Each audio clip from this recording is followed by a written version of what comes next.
Mesa de debates. Oferecimento Unimed Dental. O plano odontológico da Unimed, Juiz de Fora. Premium FM, sintonizada no seu bom gosto.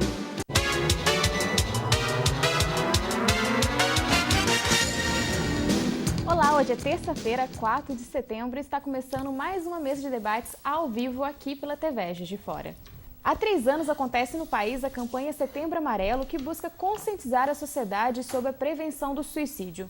No programa de hoje, vamos falar sobre essa importante campanha e também vamos saber o que pode ser feito para melhorar o desempenho dos estudantes em relação à matemática.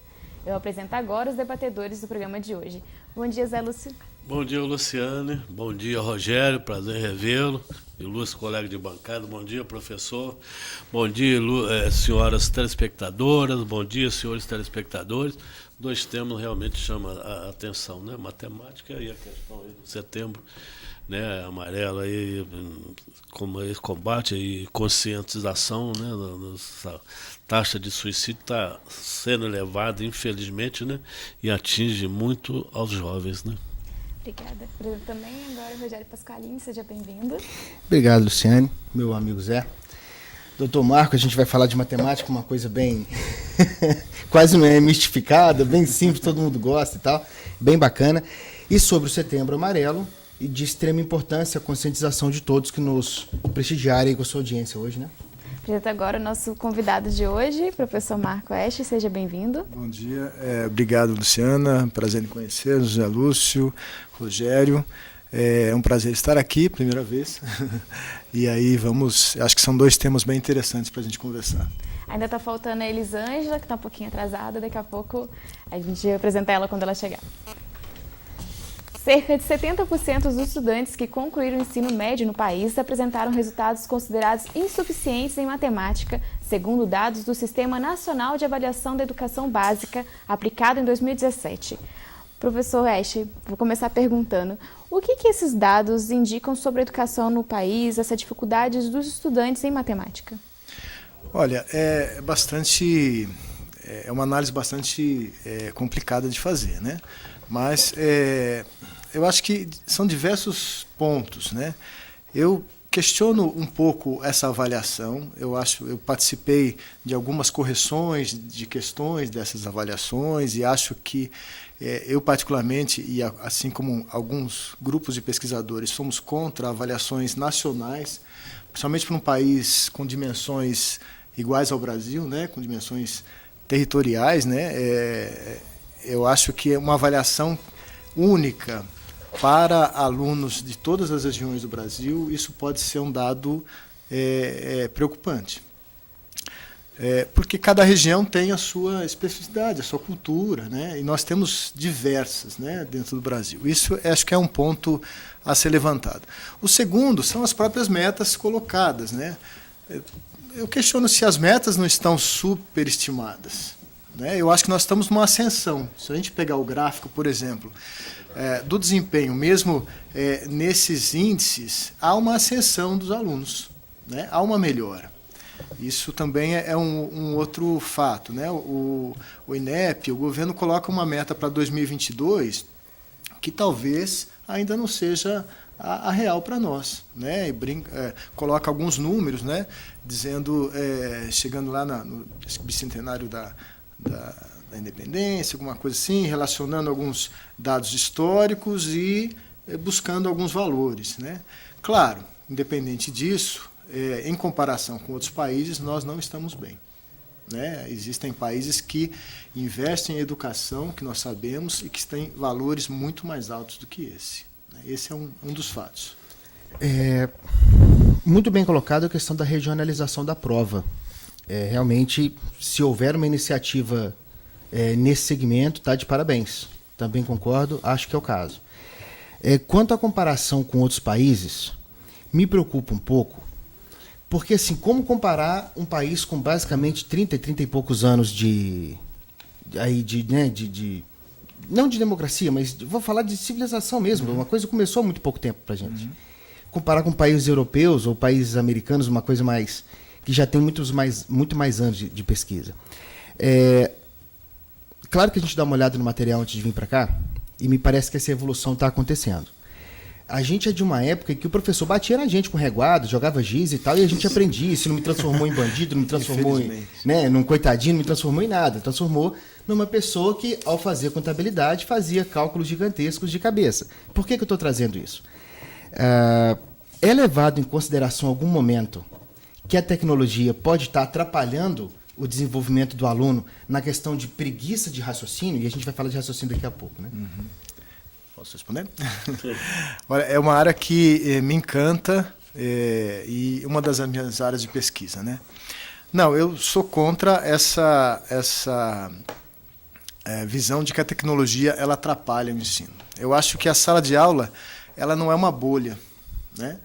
Aliás, tudo que acontece fora da sala de aula acontece dentro da sala de aula. Se nós temos uma situação no país, e não só no país, de violência, de pessoas que talvez não tenham condições financeiras de se manter, de sobreviver e tudo mais, essa realidade é trazida para dentro da sala de aula. Então, e não só para a aula de matemática, claro, né?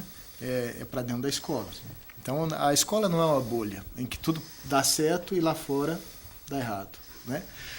O segundo ponto vejam, a tecnologia ela é muito nova dentro da escola, né? Nós, como você bem disse, eu pelo menos também venho de uma época na escola em que havia muita autoridade. E hoje, do meu ponto de vista, autoridade demais, né? Eu conto com meus alunos e alguns professores que eu tive, eles ficam de boca aberta, né? Ah, mas a classe não falava nada. Sim, não falava, mas a disciplina era muito rígida. E aí os pais também não reclamavam disso. Então havia parece que um acordo, né? Eu acho que esse professor, esse que eu cito a eles, estivesse na sala de aula hoje, ele teria sido processado, com certeza. Mas e com a mais o justo motivo, entendeu? Aquilo que ele fazia não era certo. Então, às vezes a gente fala assim, a gente tem um pouco de saudosismo, né? A gente fala, mas no meu tempo era melhor, não sei o quê. Mas existia todo um contexto em que as coisas se davam, né? Se movimentavam ali. Nós estamos num patamar onde isso não cabe. E ainda bem, né? E aí e a tecnologia está presente. Ora, se a tecnologia está fora da sala de aula, ela tem que estar dentro da sala de aula, né? Eu luto por isso, né? Eu sempre digo que eu acho que a calculadora tem que estar do lado, o software tem que estar do lado, o aplicativo. Existem muitos aplicativos de matemática, em especial, né, de matemática, e eles podem ajudar. Agora, eu não posso, e essa é uma das coisas que a gente coloca quando a gente fala sobre isso, eu não posso colocar a tecnologia naquela aula que eu dava há 20 anos atrás. A minha aula tem que mudar, né? Então, o meu exercício muda, né? A minha dinâmica muda, o que eu procuro com o meu aluno muda. Eu não posso dar a tecnologia para ele resolver 23 vezes 45, né? Mas eu posso inserir um exercício, inserir uma atividade em que ele, investigando, use a tecnologia para chegar a uma posição sobre aquele tema, né? Professor, eu acho o seguinte, nós, o ilustre colega, ele falou comparando o Brasil o tempo, né? Nós estamos aqui de 1500 para cá, outros países são milenários e tal, mas é importante enfatizar que nós somos exportadores de cérebros, né? Está aí a Unicamp e outras universidades aí que praticamente os estudantes graduam e vão para outros países exatamente pela capacidade e inteligência deles. Então são pessoas muito inteligentes e fogem do padrão normal. Mas eu queria o senhor, como professor, o senhor fizesse uma análise. A dificuldade aqui no Brasil é isso, a Constituição fala que todos são iguais perante a lei, que todos deveriam ter as mesmas oportunidades, mas a gente sente que isso não acontece, né? E a gente sabe que o ensino é muito importante, porque na medicina um ato errado, um movimento cirúrgico errado, um erro médico pode, né, levar a vida da pessoa, né? Um calculista aí, um matemático, se ele não calcular direitinho um prédio aí, uma construção que ele pode desabar, né? Então é uma coisa muito séria, e veículos e tudo mais, então entra. E o que o senhor enfatizou muito aí é a questão da tecnologia. Nós estamos sabendo que agora não é mais o cérebro humano, é a inteligência artificial, são os robôs. Como é que está vocês que estão na área de educação, estão nessa área aí de conhecimento, e hoje a pessoa sabe que antigamente fazia, né, cálculo aritmético com calculadoras ali normais, né, com as operações de somar, multiplicar, dividir, e com compasso, com tudo, e hoje a gente vê que são ferramentas dispensáveis. Como é que vai ser o aluno do futuro, ô professor? Nós vamos realmente usar a inteligência artificial e essas questões do robô, a robótica vai influenciar no conhecimento das futuras gerações? Olha, é uma questão muito interessante. Veja, nós, tentando até voltar à questão do Brasil e do mundo, né, nós temos pouco, além da questão em relação política e financeira em relação a outros países, né, países com muito mais de 500 anos, né, de organização, nós temos outros problemas, né? A escola, dessa maneira como a gente vê, é uma escola que tem também 30 anos. Né? Porque o ensino para todos, ele é novo. Né? E na medida que houve essa expansão, não havia professores para todo mundo. Então nós temos um déficit de professor muito grande ainda. Nós temos... Eu esqueci de pegar esses dados, mas eu acho que mais de 30% a 40% de professores que dão aula de matemática e não têm formação em matemática. E dão aula com a maior boa vontade, dentro das suas possibilidades, fazem cursos, correm atrás, tudo mais. Mas o fato é que nós temos praticamente 80% dos professores do Brasil com uma formação, infelizmente, dentro das necessidades dele, das possibilidades dele, duvidosa.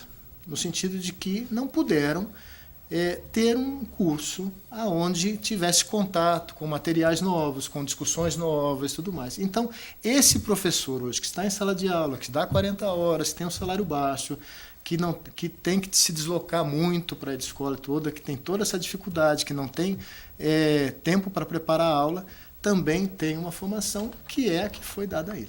Obrigada, professor. Vou chamar o primeiro intervalo do nosso programa de hoje e voltamos falando sobre os desafios na educação.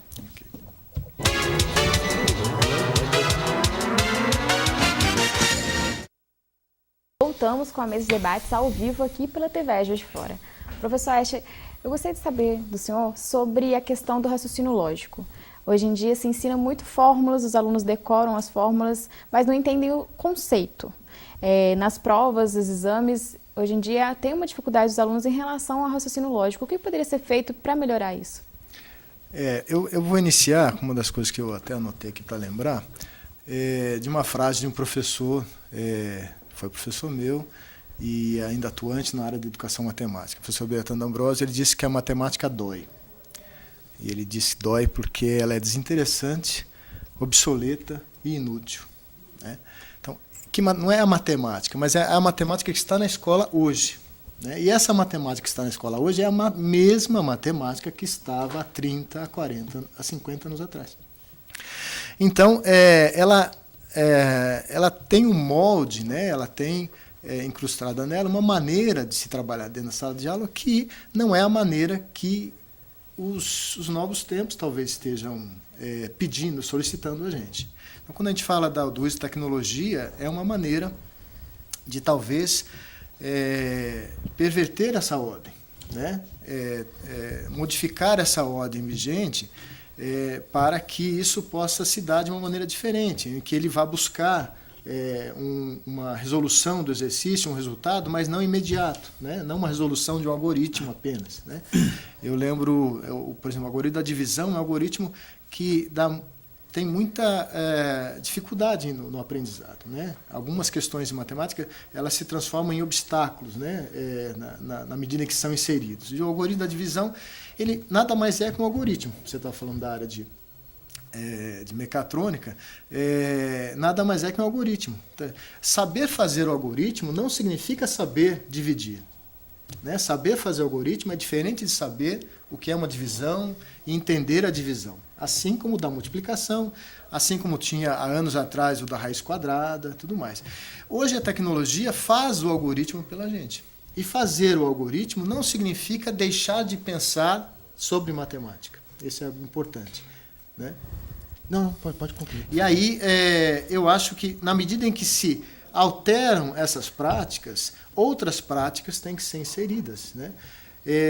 Poderia ser o do raciocínio lógico, poderia ser a da investigação. Né?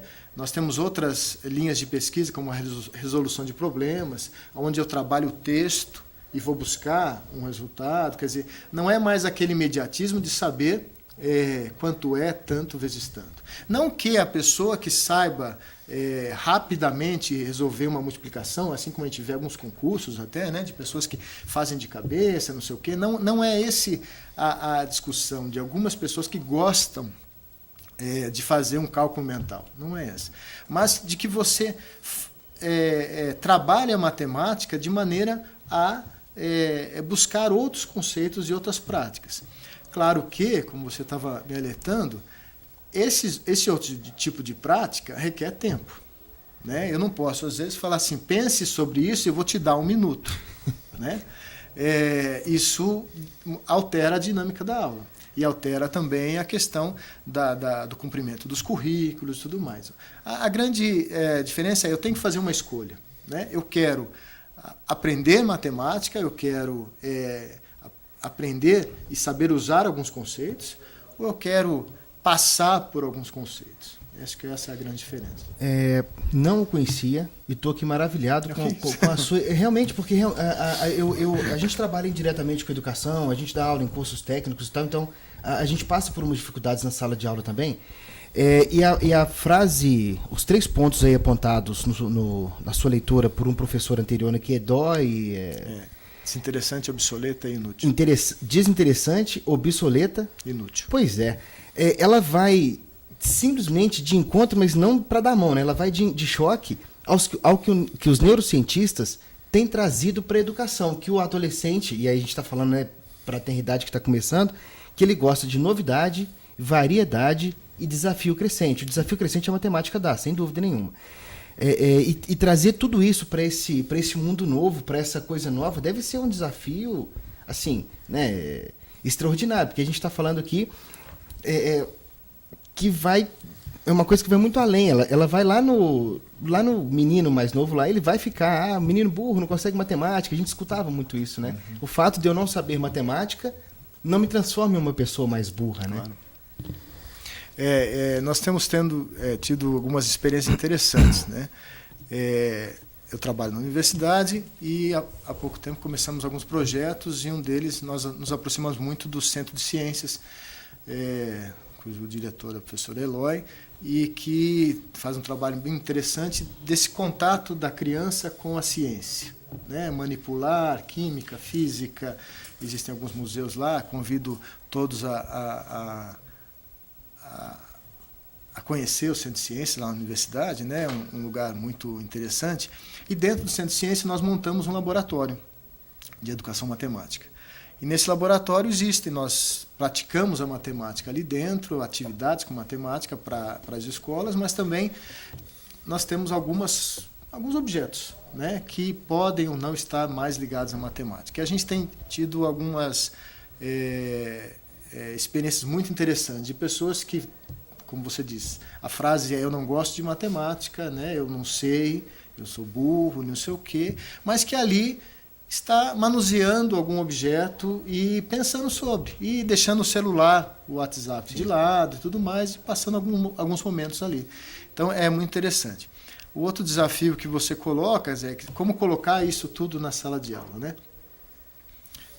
Nós temos, infelizmente, como eu estava dizendo, pouco tempo desse dessa formação, dessa estrutura da escola, como é hoje. E para sustentar essa estrutura, muitos professores foram contratados, né? E com uma formação, infelizmente, aquém, e dentro das possibilidades, eu sempre digo, e eu queria salientar aqui que essa situação não é culpa do professor. Sim, e não é culpa do aluno, né? Eu acho que os dois estão colocados dentro de um sistema em que não está atendendo aos anseios dos dois. Eu não posso me preparar, eu não posso estudar, eu não tenho tempo para preparar a atividade, não tenho um salário bom. E do outro lado, imagino o aluno nessa escola que aí está, né? Com todas as dificuldades e tudo mais, e aí todo o problema que o cerca.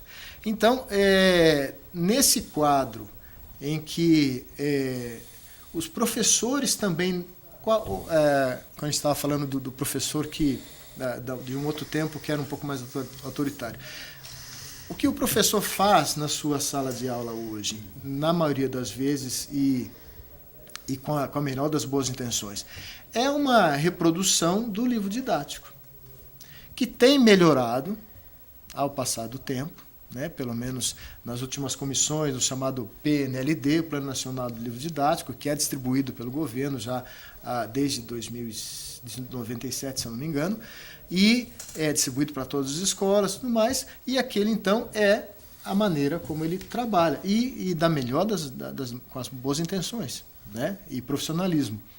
Mas ele pode também trazer mais coisas. Também o livro didático também pode trazer mais coisas. E aí o grande desafio, eu acho, para esse tempo é como inserir dentro desse sistema, onde nós temos que cumprir um currículo mínimo, que não leva em conta o regionalismo, como a gente estava falando, que traz ainda dentro do currículo de matemática, que também está em constante avaliação pelos educadores, mas às vezes não chega aos órgãos que deveriam chegar, né? Haja vista, por exemplo, essas novas mudanças propostas pelo governo, que não tem a participação de educadores, infelizmente, como trabalhar nesse quadro, né? E ainda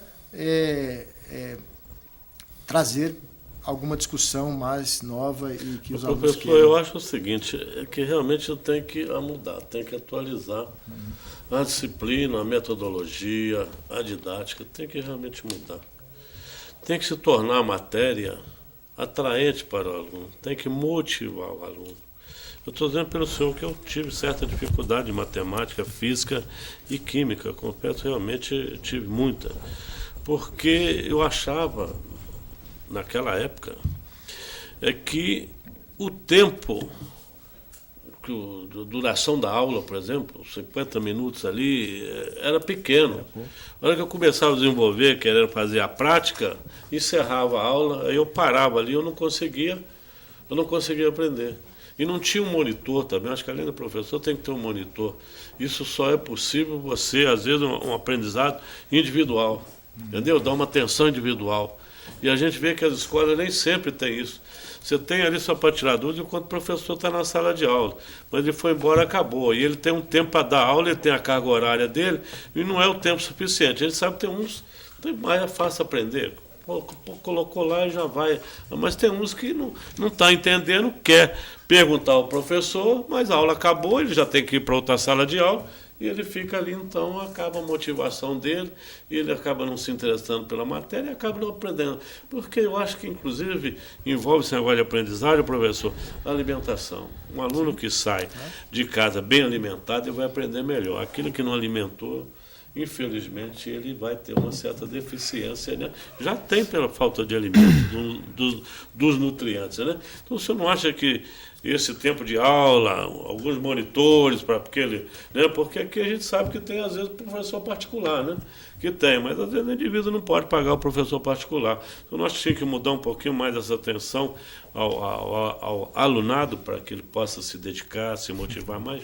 Com certeza. Eu acho que aquele modelo de escola em que é o diretor, o secretário, o pessoal da limpeza, o professor e aluno, né? Esse modelo ele não não consegue dar conta, né? Com salas de aula com 40 alunos, tudo mais. Talvez com uma sala de aula com 10 alunos seria possível, né? Mas eu acho que as pessoas têm tempos diferentes, né? 50 minutos para eu desenvolver um raciocínio, às vezes não é o tempo suficiente. Eu acho que tem que mudar com certeza. Há um projeto muito interessante, que já tinha mais de 6 anos, e que esse ano, o final do ano passado, o governo o extinguiu e resolveu voltar, que é o projeto PIBID, que é um projeto de formação, né, de integração do aluno que está cursando a matemática, de inserir na escola. E aí eu sou coordenador de um projeto desse, e nós iniciamos com uma nova turma há poucas semanas, e aí é a chance exatamente desse aluno que está aprendendo a ser professor, de olhar na prática, né, o dia a dia da escola, olhar tudo que o professor faz e também ajudá-lo. Né? Então, existem várias ações que são possíveis, né? De monitoria, por exemplo, aos alunos, de ajuda até o próprio professor dentro da sala de aula. Né? Então, imagina o professor tendo a ajuda de mais 2 monitores, né? Dentro da sala de aula, uma sala de aula com 40 alunos. Monitoria fora, pensar atividades, ou seja, é um modelo diferente. Infelizmente, no caso desse projeto, para Juiz de Fora, são 2 escolas atendidas só, 2 professores de matemática atendidos. Né? Então, mas é uma iniciativa muito interessante, um projeto muito interessante de formação desses alunos. A outra coisa é como pensar toda essa estrutura da escola. Eu estava lembrando aqui de um episódio que aconteceu em São Paulo, eu sou de São Paulo, estou há 7 anos aqui em Minas. E um governador acordou e decidiu que ia otimizar as escolas. Né? E se há uma coisa que não rima com educação, é otimização de recursos, infelizmente. Claro que a gente gosta de otimização, mas não rima. Né? Então, ele achava, tinha uma escola que tinha algumas salas de ensino médio, a outra algumas salas. O que ele fez? Botou uma escola só para ensino médio, escola só para Fundamental 1, só para Fundamental 2. Então, o cara que morava do lado da escola tinha que começar agora a andar 5 quilômetros para ir para a escola dele. O que resultou isso? Uma violência. Porque a escola não era mais dele, né? A escola do bairro. Né? Então, a escola tem que ser do bairro, tem que ser... O aluno tem que nasceu ali, ele vai estudar ali. Então, a comunidade participar. Mas tem que otimizar gastos. Infelizmente, nessa área não existe isso. A sala de aula tem 10 e a outra sala de aula tem 10. Então, vamos deixar com 10 e com 10. Não vai ter uma com 20. Porque uma com 20 não vai dar certo. Obrigada, professor Esther, pela participação no programa. É sempre bom falar sobre educação. Vou ter que chamar mais um rápido intervalo. Claro. Voltamos já.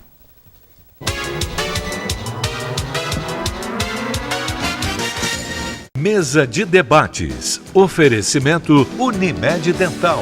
O plano odontológico da Unimed Juiz de Fora.